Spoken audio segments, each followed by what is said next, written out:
네, 1월 14일 오늘 목요일 옵션 만기일인 오늘 장이 마감됐습니다. 코스피는 하락으로 장이 마감됐고 코스닥도 하락세 이어가면서 하락으로 마무리를 했네요. 코스닥은 3,148포인트로 상승 출발을 했는데 장중에 좀 변동성이 큰 모습을 보였죠, 오늘. 결국에는 코스피는 막판에 상승 전환을 해서 0.04% 오른 3,149선에 지금 마감을 했습니다. 변동성이 정말 큰 모습이네요. 코스닥도 장 막판에 상승 전환을 했네요. 0.01% 소폭 오르면서 979선에 오늘 장을 마무리하는 모습 보여줬습니다. 오늘은 코스피도 좀 지지부진한 흐름을 보였고 수급도 매도 매수 물량이 전장들보다는 그렇게 월등히 많은 모습은 아니었습니다. 오늘 좀 개인 투자자분들 좀 버티는 분들 많으셨을 텐데 저희 오늘 변영인 대표 모시고 오늘 장 어떻게 보셨는지 얘기 한번 나눠보도록 할게요. 대표님, 네. 일단 오늘 장 어떻게 보셨나요? 일단 뭐 코스피, 코스닥 모두 상승 반전하면서 뭐 이건 거의 보합권 고지 0.%테이지죠. 네. 0.4% 정도 코스피는 상승하고 장을 마쳤고요. 그다음에 코스닥은 0.01포인트 상승 마쳤는데 자, 이게 우리가 0.1포인트, 0.4포인트의 어떤 주는 의미가 있겠느냐. 네. 자, 중요 포인트에 대해서는 지난주에도 말씀드렸고 저희가 월요일 시간에도 한번 이야기를 했었죠. 지금 지수는 단기적인 고점의 영역이라는 것은 누구나 부인하지 않습니다. 다 알고 있는 이야기지만 많은 초보 개미부터 경험이 많은 개미들까지 이런 구간이에요. 경험이 많은 주식 투자의 경험이 많은 이 계층들은 신규 매수 관점이라기보다는 조금 선뜻 매수하기가 조금은 겁나는 구간이고 그렇죠. 새롭게 입성한 신규 동학개미들 같은 경우에는 거침이 없어요. 아직 경험이 전무하기 맞아요. 때문이죠. 한참 그렇죠? 좋을 때 들어왔기 때문에. 그리고 이미 대형주 위주의 시세가 계속 지속적으로 진출이 나오고 있기 됐고. 때문에 대형주라는 이 심리라는 거는 이런 것들이 좀 있죠.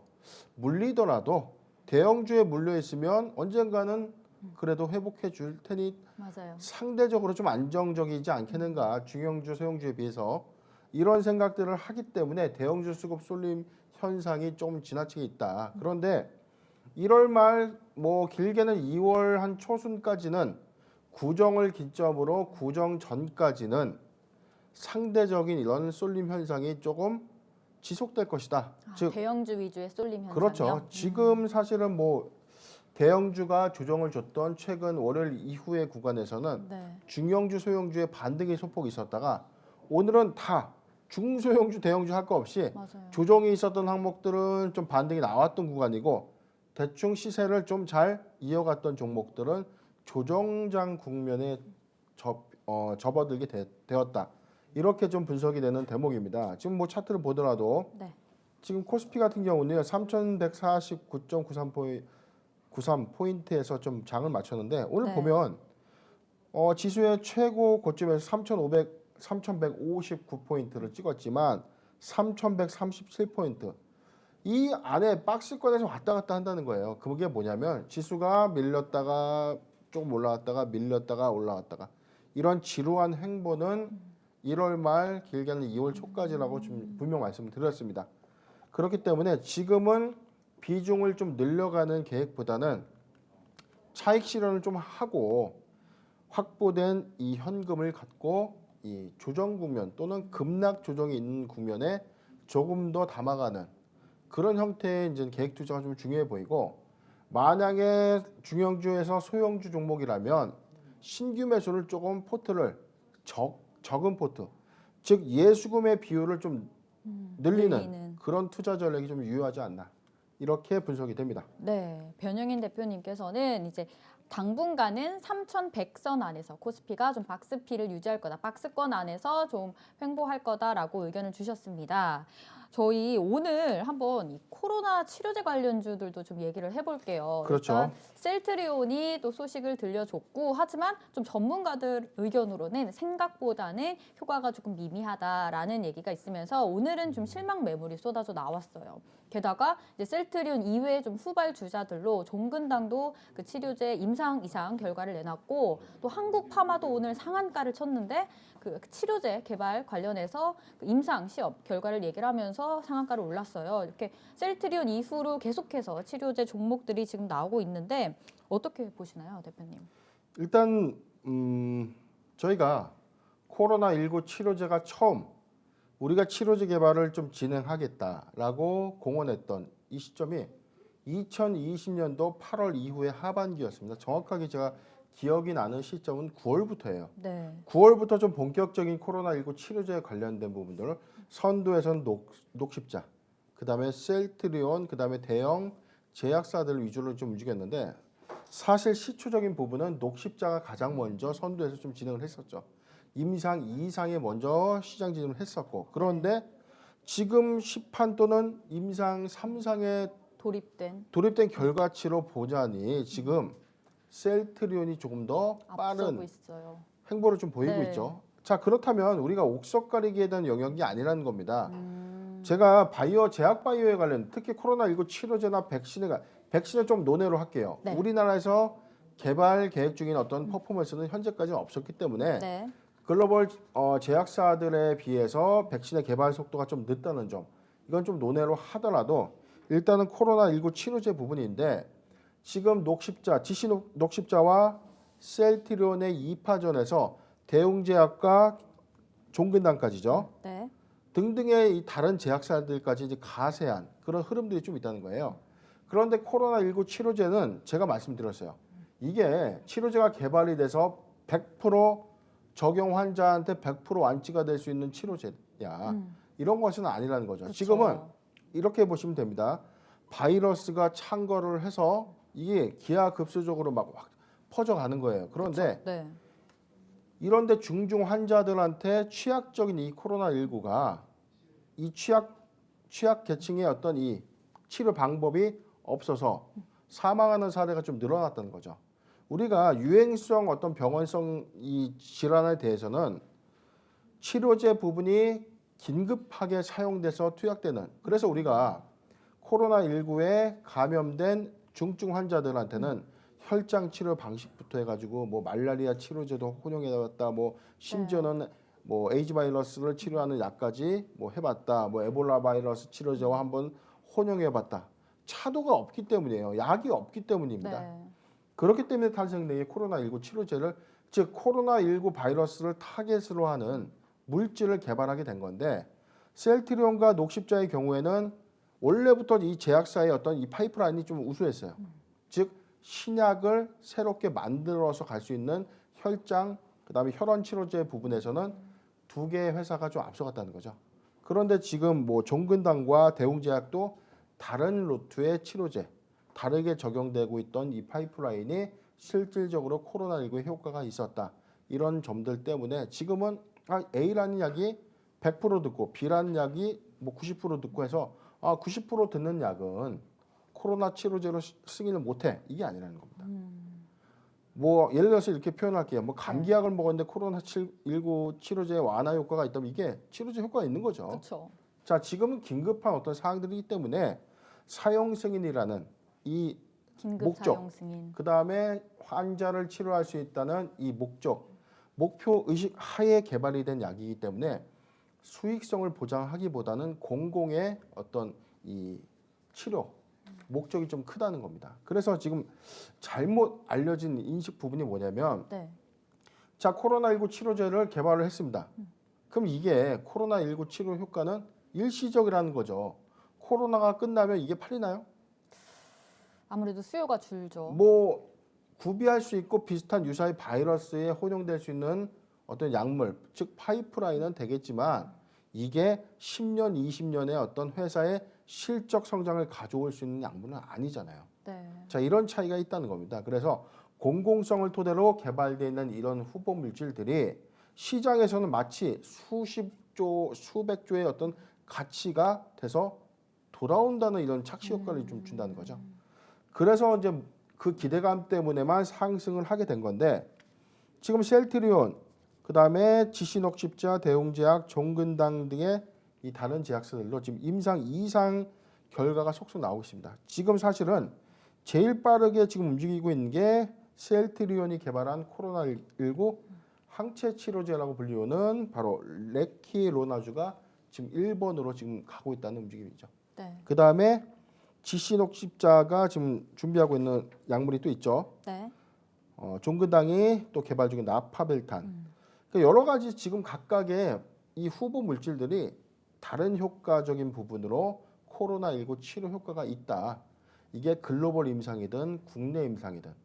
종근당과 대웅제약은 한국보다는 외국에서 임상 계획을 지금 임상 2상에서 어떤 결과론이 지금 나오고 있고, 녹십자는 조만간 임상 2상에 대한 결과가 좀 나올 것으로 예상되고 있는데, 가장 빠른 것은 그래도 셀트리온의 레키로나주가 지금 가장 빠르기 때문에 그런 기대감들은 반영됐다. 근데 그럼 왜 주가가 빠지는 것이냐, 이런 뭐 의구심이 있죠. 그렇죠. 뭐냐면 자, 기대 효과 부분에서는 출시라는 거는 출시가 어찌됐던 임상 2상의 임상 2상 단계라는 거예요. 3상에 들어가면서 효과가 있고 바로 긴급 조건부 사용 승인이 떨어진다면 일단 팔았을 때 돈이 되는 거죠.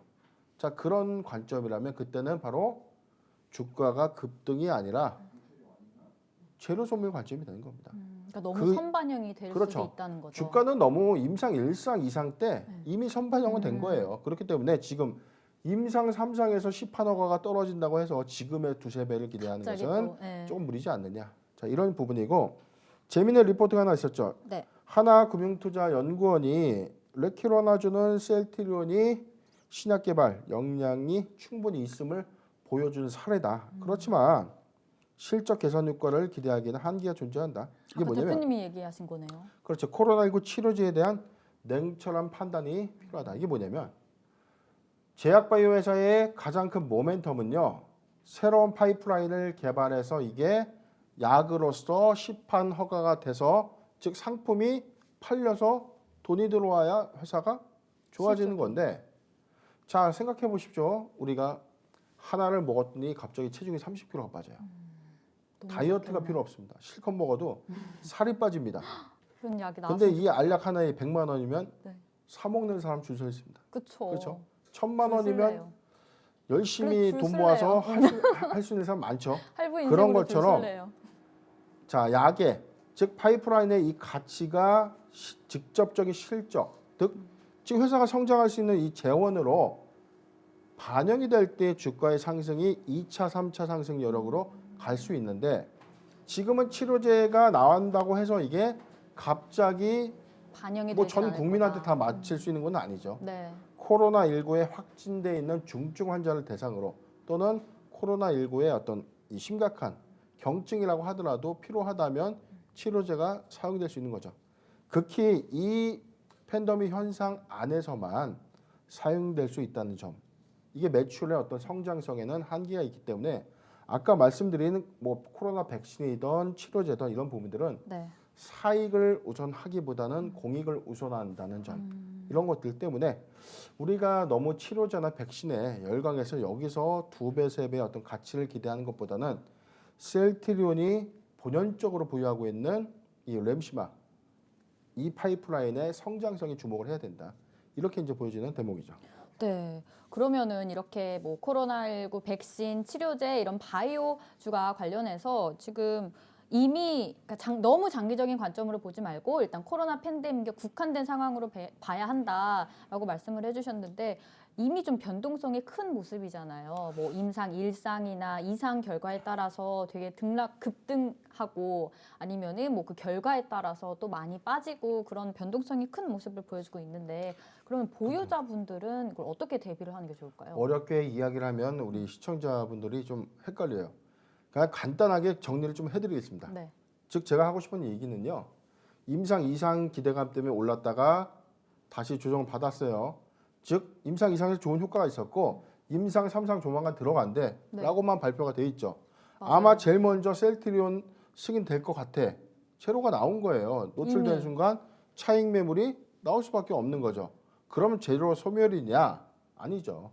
임상 3상과 시판 허가까지는 그래도 주가가 흐름에 따라서도 상승 조정 흐름이 있을 수 있기 때문에 신규 매수 관점에서는 조금은 고점이다. 그렇지만 적은 포트로 임상 3상 내지 시판 허가까지에 대한 모멘텀까지 보겠다라면 적은 비중의 조정시 매수 관점 괜찮고요. 보유자 관점에서는 이제 차익을 좀 실현했다가 네. 오늘 같이 재료가 확정되는, 즉 재료가 소멸되는 관점에서 본다면 일부 매도했다가 내가 그래도 조금 더 갖고 가고 싶다라는 마음이 든다면 조정시 담을 수밖에 없는데 이미 전저점에서 가져오신 구간이라면 이제 차익을 조금씩 해서 비중을 많이 남겨놓으면 안 된다는 거죠. 그런데 열심히 해서 수익을 냈는데 이 돈을 가지고 조정 왔다고 해서 다 몰빵했어요. 그런데 주식이 또 떨어져. 빠집니다.